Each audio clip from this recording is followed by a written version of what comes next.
Welcome to the Author's Mindset Podcast. I'm Dan Padavana, your partner on this amazing journey to becoming a successful author. If you haven't already, please click the subscribe button so you can receive all my tips and motivation. And while you're at it, head over to my website at danpadavana.com. That's DANPADAVONA.com, and click on my Advice for Writers blog for my latest tips and tricks and new techniques I'm using to advertise my author brand and generate higher earnings in my writing career. Once again, that's danpadavana.com. I make a comfortable living as a self-published thriller and mystery writer, and I want to teach you how to do the same. Well, first off, happy holidays and well wishes to you and your family. I hope that however you spent the holidays, you spent it with your close loved ones, your family, your friends, and you had an opportunity to recharge and reconnect and just enjoy the get-togethers, which the holidays are so special for. But since it is the day after Christmas, we have to ask the question, did you let your goals go by the wayside? I know that this time of year we want to spend time with our families, and that is our priority. It's easy to let go of your habits or develop bad habits.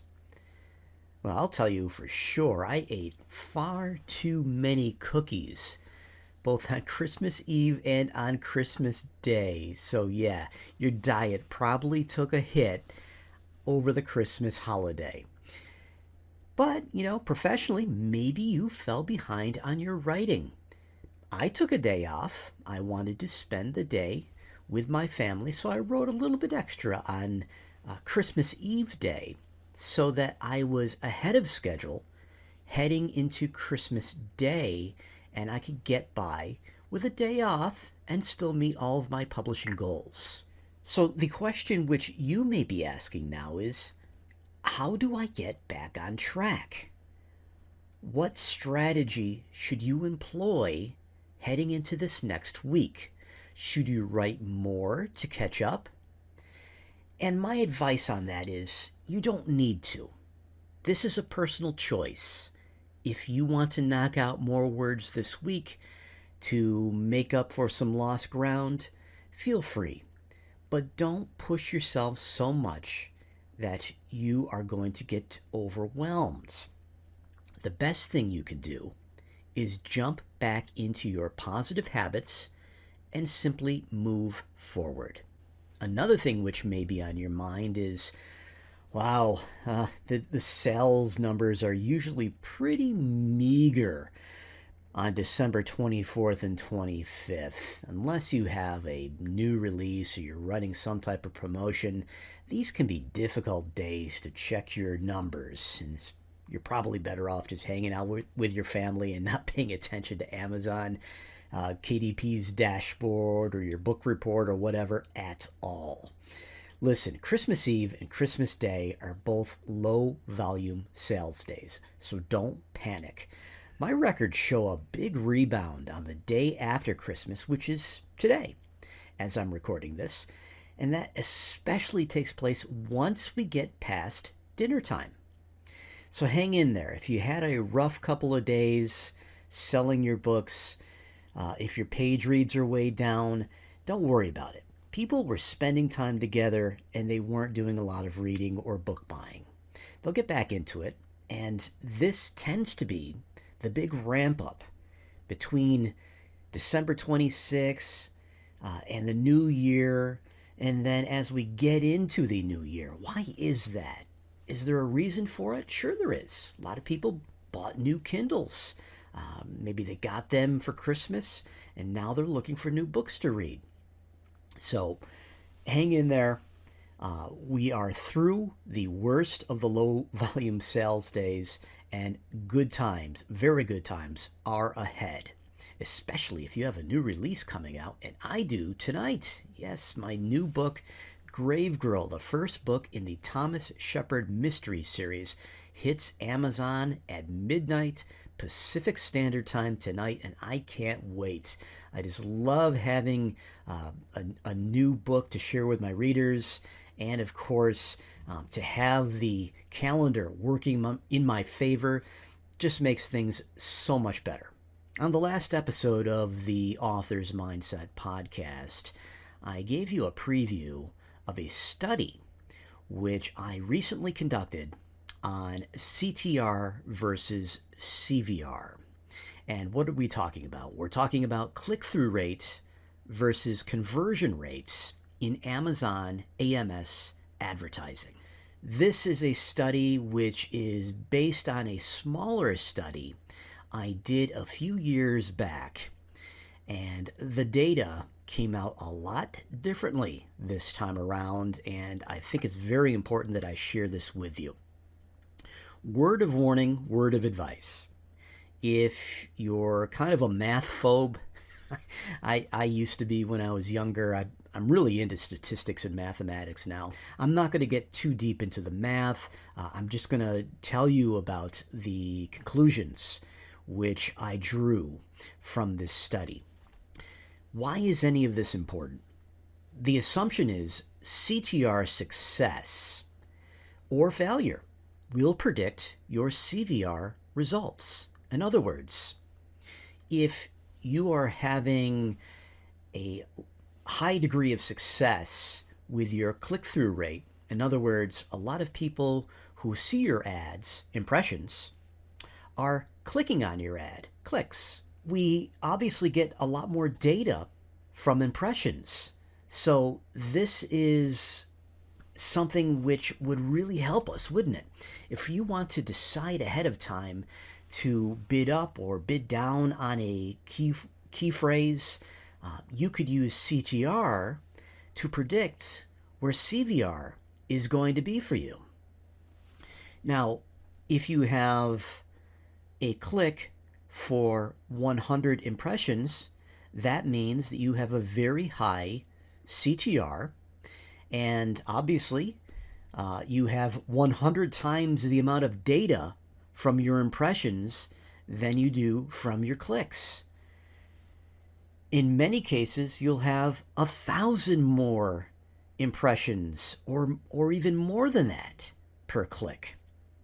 As you get too high per click, now you're starting to get into an area which you don't want to be. Your CTR is too low, and that could get you into trouble with AMS ads. So we'll discuss a little bit more about that as we head into the conclusions. But the important thing is there is so much more data when you're looking at click-through rate than there is at conversion rate that it would be wonderful if we could draw these conclusions very early in the study so we don't waste money on wasted clicks. So back on September the 22nd in 2020, boy, that's getting back there, isn't it? I ran a study of data based on my Dark Water Cove series, and I broke down click-through rate and conversion rate into 4 quadrants. And I found that click-through rate was very predictive in that small data set of conversion rate. And therefore, I had encouraged everybody to look a lot more closely at click-through rate than they do at conversion rate. I got some pushback from other authors on that, although there are 2 very fine books, which I'm going to mention very shortly, which completely agree that we should all begin with CTR and that CTR will inform future CVR.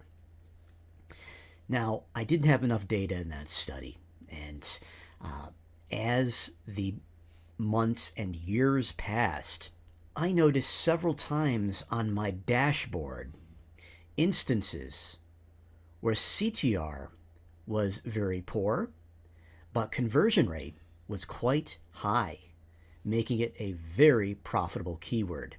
And I have seen the exact opposite too many times to look away, where CTR was fantastic. In some cases, 5, 10%. I mean, that's almost unheard of. And yet, those clicks almost never or never converted into orders. So I decided the only way to find out was to conduct a new study, and this time to ensure that I had a lot more data to work with. I went through every advertisement campaign that I ran through AMS since I joined back in, I think, 2017 or 2018. And I took all that data and focused on keywords or key phrases which received 200 or more clicks. That's a lot of clicks. I know people who struggle just to get 200 clicks total in a campaign. But I had 53 different key phrases spread across multiple years and multiple campaigns. So this was a good data set to work off. But I will say ahead of time, this was all based on my data, and your mileage may vary. So you want to look at your own numbers too if you want to draw a conclusion about CTR and CVR. But I'm pretty confident in the numbers which I came up with and the amount of clicks and impressions which I had to work off of. The scatter plot for this study is available on my website. I got into regression analysis when I went back to school for meteorology many decades ago. Just to put it into layman's terms, which is about as well as I understand it, regression analysis mathematically identifies correlation and impact, or lack thereof, of variables on a result. So in this case, I'm trying to determine how much impact or correlation does CTR have on CVR. The scatter plot shows, in this case, there is almost no slope to the line at all. It just looks like a random pattern of dots. And when you see something like this, it visually tells you there's almost no correlation at all to work off of. In this case, the R-squared was 0.0007. That tells me no correlation. There is basically little or no impact of CTR on CVR for my data set. Based on this knowledge, should we just toss out CTR? I know successful authors who don't even look at CTR. All that matters to them is CVR. If I'm getting a strong conversion rate on my key phrases, in other words, those clicks are leading to orders, then why should I care what the CTR says? Well, Robert Ryan wrote an excellent book, I think the best book on AMS ads, and it is called Amazon Ads Unleashed. And he stated pretty clearly in his book that he believes CTR determines how often Amazon shows our ads and what our cost per click actually is. And if you read the guidance in AMS, it bears out everything that Robert Ryan says. Another excellent book was written by Janet Margot. Now, Janet Margot, and her last name is spelled Margot, in case you go looking for her in Amazon, and I highly encourage that you do so if you've not read her book yet. Janet Margot spent over 8 years working in Amazon advertising with a focus on authors, book sales. Right, so perfect, right? Okay, so she knows from firsthand experience, from actually working behind the scenes, that yes, AMS uses CTR in its bidding auction, and a high CTR can actually win an auction despite a lower bid. So this is very important in that you can lower your cost per click and get your ad shown more often if you have a very high CTR. If you enjoy this episode, please do me a favor and go to Spotify, iTunes, YouTube, or wherever you're listening to this podcast and give me a rating and review. Positive reviews help other authors or anyone engaged in self-development find this podcast. And remember to head over to danpadavona.com. That's DanPadavona.com and check out my Advice for Writers blog. It is absolutely free, and you can see what I'm working on now and what techniques I'm employing to grow my author business. And if you like those tips, you can apply them to your own career. Remember, the seeds of happiness flourish when you shine a positive light. Make someone smile today, and remember to stay amazing. This is Dan Padavona for The Author's Mindset.